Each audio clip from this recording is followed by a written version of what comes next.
Honey trap ಕಹಾನಿ ಕೇವಲ ರಾಜಕೀಯ ಆರೋಪ ಪ್ರತ್ಯಾರೋಪಕ್ಕಷ್ಟೇ ಸೀಮಿತ ಆಯ್ತಾ? ಹನಿ ಜಾಲ ಹಲ್ಚಲ್ ಎಲ್ಲವೂ ಕೂಡ ಟೊಳ್ಳು ಆರೋಪನ? ಈ ಪ್ರಶ್ನೆ ಈಗ ಮೂಡ್ತಾ ಇದೆ. ಹನಿ ಟ್ರ್ಯಾಪ್ ಪ್ರಕರಣ ತನಿಖೆಯ ಹಂತವನ್ನು ತಲುಪದೆ ಮುಚ್ಚಿ ಹೋಗೋ ಸುಳಿವು ಸಿಗ್ತಾ ಇದೆ. ಇತ್ತ ಮರ್ಡರ್ ಸುಪಾರಿಯಲ್ಲೂ ಕೂಡ ಹಲವು ಅನುಮಾನ ಶುರುವಾಗಿದೆ. ಈಗ ನನ್ನ ಮೇಲೂ ಕೂಡ ಅಟೆಂಪ್ಟ್ ಮಾಡಿದ್ದಾರೆ ಅಂತಕ್ಕಂಥದ್ದಕ್ಕೆ ಪುರಾವೆಗಳನ್ನು ಇಟ್ಕೊಂಡಿದ್ದೀನಿ ನಾನು. ಇದರಲ್ಲಿ ಯಾರೆಲ್ಲ ಪ್ರೊಡ್ಯೂಸರ್ಸ್ ಇದ್ದಾರೆ, ಡೈರೆಕ್ಟರ್ಸ್ ಯಾರ್ಯಾರಿದ್ದಾರೆ, ಇವೆಲ್ಲವೂ ಕೂಡ ಹೊರಗಡೆ ಬರಲಿ, ಜನಗಳಿಗೆ ಗೊತ್ತಾಗಲಿ. ಬಾಯನ್ನು ಓಡಿ ಹೋಗೋದು ಅಷ್ಟೇ ಬೆಟ್ರು, ಅದು ಬಿಟ್ಟರೆ ಬೇರೆ ದಾರಿ ಇಲ್ಲ.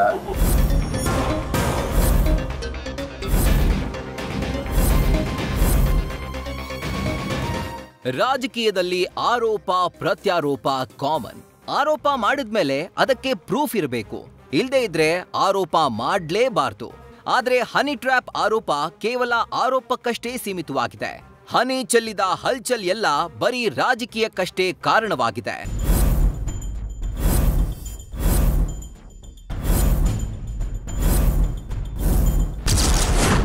ಹನಿ ಟ್ರ್ಯಾಪ್ ಕೇಸ್ನಲ್ಲಿಲ್ಲ ಉನ್ನತ ಮಟ್ಟದ ತನಿಖೆ.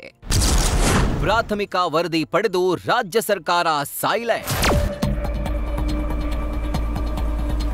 ಹನಿ ಟ್ರ್ಯಾಪ್ ಪ್ರಕರಣ ಆರಂಭದಲ್ಲಿ ಸದ್ದು ಮಾಡಿದ್ರೂ ಸಚಿವ ರಾಜಣ್ಣ ನಡೆಯೇ ಅನುಮಾನಕ್ಕೆ ಕಾರಣವಾಗಿತ್ತು. ತಮಗೆ ಹನಿ ಬಲೆ ಬೀಸಿದ್ದಾರೆ ಎಂದಿದ್ದ ರಾಜಣ್ಣ ದೂರು ನೀಡದೆ ಹಿಂದಡಿ ಇಟ್ಟಿದ್ರು. ದೂರನ್ನೇ ನೀಡದಿದ್ರೆ ತನಿಖೆ ಹೇಗ್ ನಡೆಯುತ್ತೆ ಹೇಳಿ? ಅದಕ್ಕೆ ಈ ಮ್ಯಾಟರ್ನ ಸರ್ಕಾರ ಸೀರಿಯಸ್ ಆಗಿ ಪರಿಗಣಿಸಿಲ್ಲ ಅನ್ನೋದು ಸದ್ಯದ ಮಾಹಿತಿ. ಇದೇ ನಿಟ್ಟಿನಲ್ಲಿ ಸಿಐಡಿ ಮುಖ್ಯಸ್ಥ ಸಲೀಂರನ್ನ ಕರೆಸಿ ಗೃಹ ಸಚಿವ ಡಾಕ್ಟರ್ ಜಿ ಪರಮೇಶ್ವರ್ 50 ನಿಮಿಷಗಳ ಕಾಲ ಚರ್ಚೆ ನಡೆಸಿದ್ದಾರೆ ಅಂತ ತಿಳಿದು ಬಂದಿದೆ. ಹನಿ ಟ್ರ್ಯಾಪ್ ಪ್ರಕರಣವನ್ನ ಉನ್ನತ ಮಟ್ಟದ ತನಿಖೆಗೆ ನೀಡದಿರೋಕೆ ಸರ್ಕಾರ ತೀರ್ಮಾನಿಸಿದೆ. ಉನ್ನತ ಮಟ್ಟದ ತನಿಖೆಗೆ ನೀಡಲು ಹೈಕಮಾಂಡ್ ರೆಡ್ ಸಿಗ್ನಲ್ ಕೊಟ್ಟಿದೆ. ಹೀಗಾಗಿ ಗೃಹ ಸಚಿವ ಪರಮೇಶ್ವರ್ಗೆ ಮೌಖಿಕವಾಗಿ ಪ್ರಕರಣ ಪ್ರಾಥಮಿಕ ವರದಿ ಸಲ್ಲಿಕೆಯಾಗಿದೆ. ಹನಿ ಟ್ರ್ಯಾಪ್ ವಿಚಾರಣೆ ವರದಿಯನ್ನ ಸಿಐಡಿ ಮುಖ್ಯಸ್ಥ ಸಲೀಂ ಸಲ್ಲಿಸಿದ್ದು, ಪ್ರಾಥಮಿಕ ವಿಚಾರಣಾ ವರದಿ ಪಡೆದು ಸರ್ಕಾರ ಸುಮ್ಮನಾಗಲಿದೆ. ಹೀಗಾಗಿ ಹನಿ ಟ್ರ್ಯಾಪ್ ಕೇವಲ ರಾಜಕೀಯ ಆರೋಪಕ್ಕಷ್ಟೇ ಸೀಮಿತವಾಯಿತಾ ಎಂಬ ಪ್ರಶ್ನೆ ಮೂಡಿದೆ.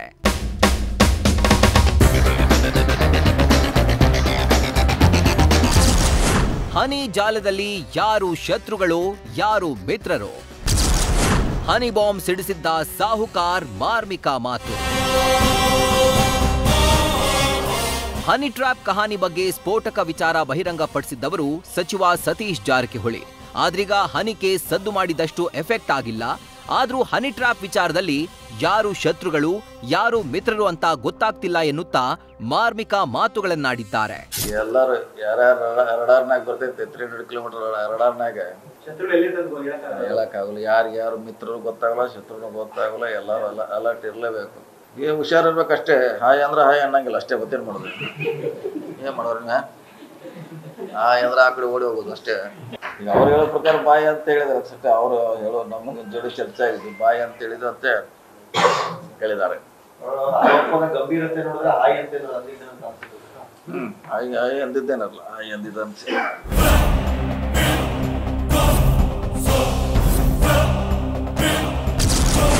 ಪುಷ್ಪ ಆಕ್ಷನ್ ಕಟ್, ರಾಕಿ ಯಾರೆಂಬ ಸಸ್ಪೆನ್ಸ್. ಸೋಮಣ್ಣ ಅದೇ KR ರಾಜಣ್ಣ ಅವ್ರ ಮಗನ್ ಎತ್ತಬೇಕು ಅಂತ ಎಲ್ಲ ಪ್ಲಾನ್ ಮಾಡಿ ಮಾತಾಡ್ಕೊಂಡವ್ರ ಗುರು. ಪುಷ್ಪ, ರಾಕಿ ಇದ್ಯಾವುದೋ ಬಿಗ್ ಬಜೆಟ್ ಚಿತ್ರದ ಪಾತ್ರಗಳಲ್ಲ. ರಾಜೇಂದ್ರ ಮರ್ಡರ್ ಸುಪಾರಿ ಕೇಸ್ನ ಪಾತ್ರಗಳು. ಸದ್ಯಕ್ಕೇನೋ ಸೇಡಿನ ಕಥಾನಕಕ್ಕೆ ಆಕ್ಷನ್ ಕಟ್ ಹೇಳಿದ್ದ ಪುಷ್ಪ ಪೊಲೀಸರ ಬಲೆಗೆ ಬಿದ್ದಿದ್ದಾಳೆ. ವಿಚಾರಣೆ ವೇಳೆ ಸೋಮನ ಮೇಲಿನ ಸೇಡಿನ ಕಹಾನಿ ಬಿಚ್ಚಿಟ್ಟಿದ್ದಾಳೆ.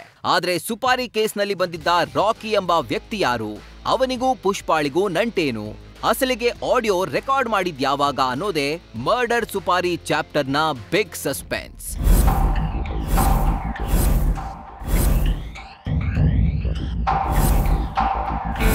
ಮಧು Ingaladal, news first, Tumakuru. News first ನಿರ್ಭೀತಿಯಿಂದ ನಿಮ್ಮ ಪರವಾಗಿ.